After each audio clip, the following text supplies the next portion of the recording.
có lột da nữa nè, nó sắp sửa lột da, cắn thì ghê. Con này có 9 lạng, con này có 8 lạng 9 lạng nha. Cắn quá. Tiếp tục ngay đen cái nữa nha, nằm một lầu luôn cả nhà. Cho cả nhà xem siêu phẩm nè, con này chắc được 4 lạng 5 lạng nha. Đây, 5 lạng nha cả nhà, 4 lạng 5 lạng.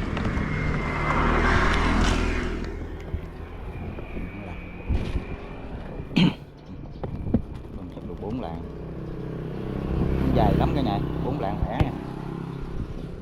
Rồi để ngồi trúng chỗ hàng Bắc nha.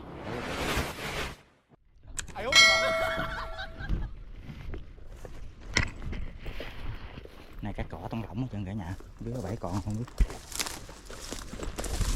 Cá cỏ tông lỏng hết trơn. Còn cả nhà, hơi quá. Chắc nằm núp cái nhà không thấy vậy thôi mất rồi. Cả nhà. Cả nhà. Vô. Giờ anh nhà. Con trợn cả nhà. Con này chắc cỡ kilo cả nhà. Con này phải 9 lạng ký thôi, không bự. Hàng khủng nha. Con này 9 lạng ký thôi, không khủng nha. Quá ngon. Mình đặt ở vị khác một ngày. Quá ngon. Chút xíu nữa tới kiếm chỗ này có điểm ở Hoàng Bắc nha cả nhà. Đây nghe con tin máng luôn cả nhà.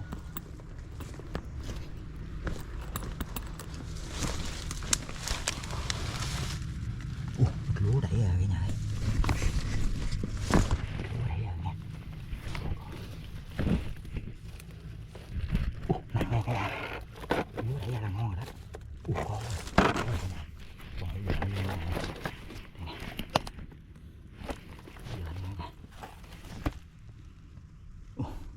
Con này 8 lạng cả nhà, không bự như này. 8 lạng. Rồi, để mình đặt lại cái khác luôn cả nhà, góc này cái luôn cả nhà. Chỉ ra ngoài kiếm chỗ nó đặt luôn cả nhà.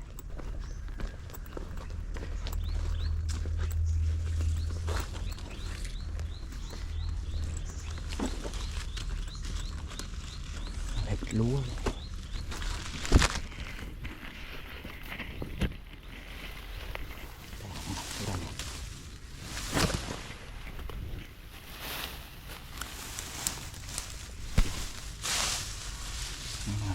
Ở đây cả nhà. Đây. Chút nhẹ bên đi sông, chủ của sống luôn nha. Rồi, bứt chết được cả nhà. Chết.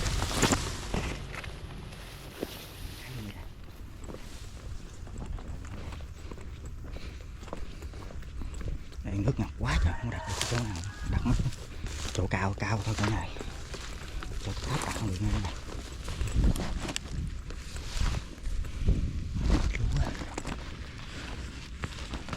Giờ mấy nước nó ngập hết trơn, nó cái gò nó cao nó ngập vào đây cả nhà. Được hết luôn cả nhà. Sắc tinh luôn cả nhà. Sắc tinh luôn cả nhà.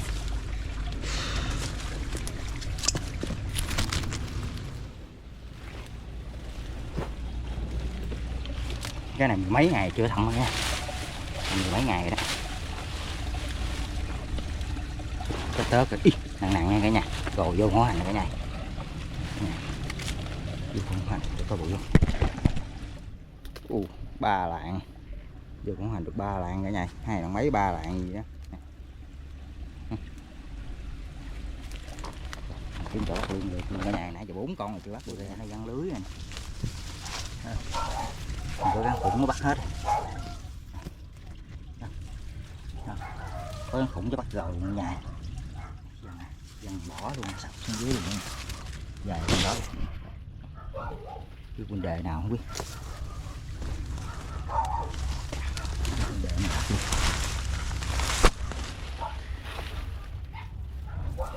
Lưới. Cây gai nó nằm. Cái này.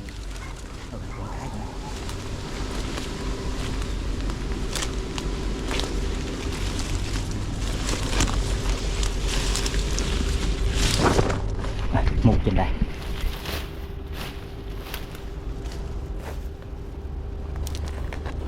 Rồi vô ngoài ngon quá. Con này 3 lạng không bự, 3 lạng 5 con luôn, chút xíu nó bắt lần luôn, quá ngon. Tầm mười mấy cái 15 con à, 2 con vện với 3 con hành.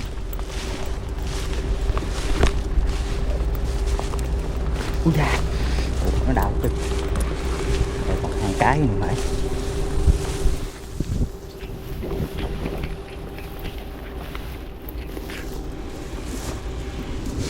Trong góc này cái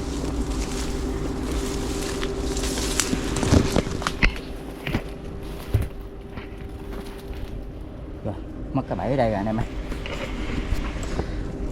mất bẫy đây rồi nha, đây bẫy đặt ngay đây, mất rồi, ai dở lên lấy rồi.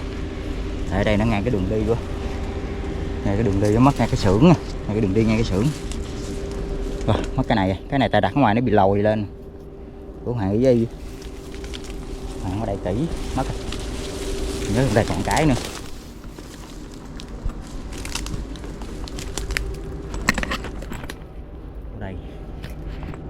ở đây còn cái nữa nha cả nhà.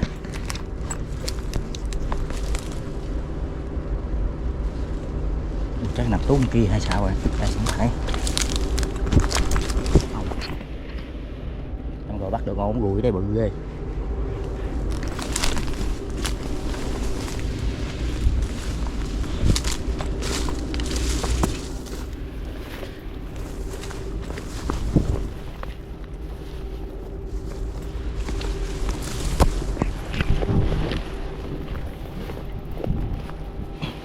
Đây nằm bên đây.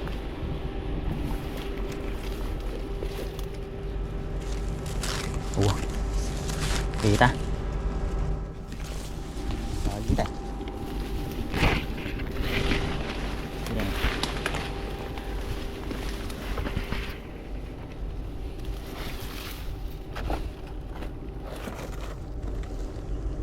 Rồi, chết luôn, rút luôn. Rồi ở đây thấy con hổ ngựa mà đặt hoài bữa giờ kìm hoài không dính nữa nha, còn chuột luôn, rút luôn.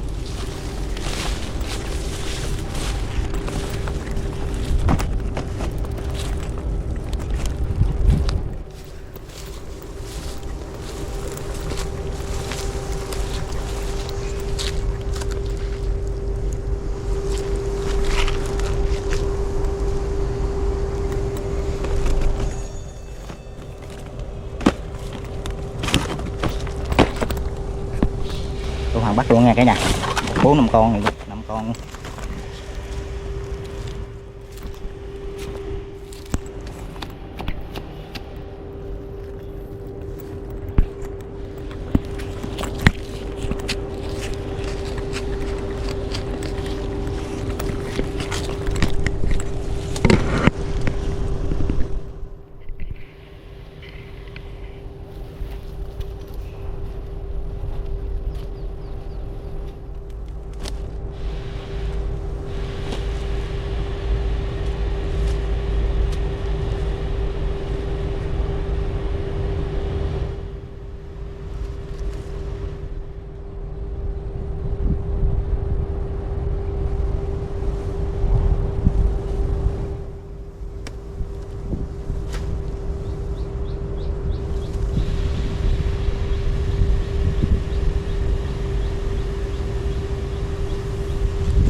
sữa lột da nữa nè, nó sắp sửa lột da, cắn thì ghê.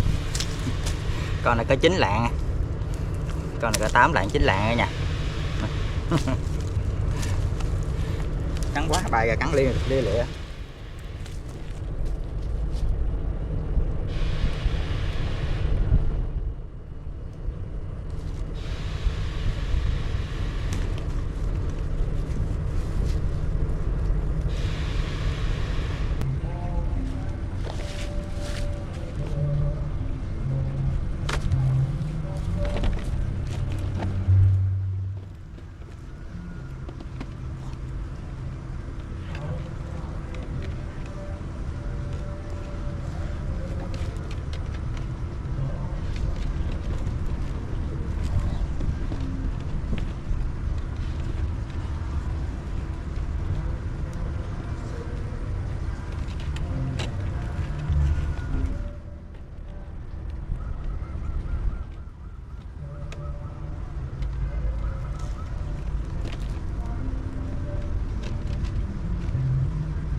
Con này chắc 1 ký cả nha, con này 1 ký luôn, con được 1 ký khỏe cả nha. Con nãy chắc cả 9 lạng, con này nhỏ hơn, con 1 ký luôn.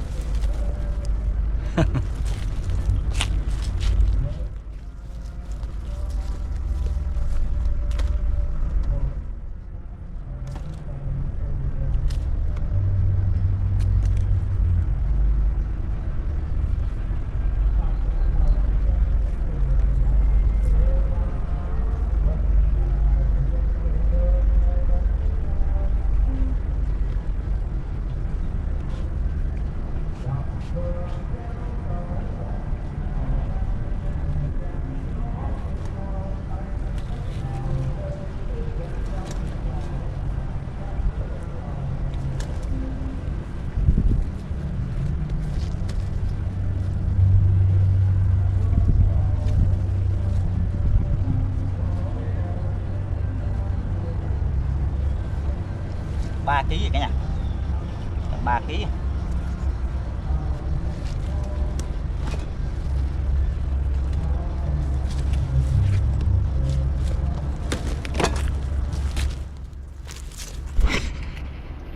Rồi thì cũng xăm thầm ở đây cái luồng này 16 17 cái cũng cuối về rồi cả nhà. Xăm dính được 3 hổ hành với 2 con hổ ngựa, ý 3 hổ hành với 2 hổ dện nha.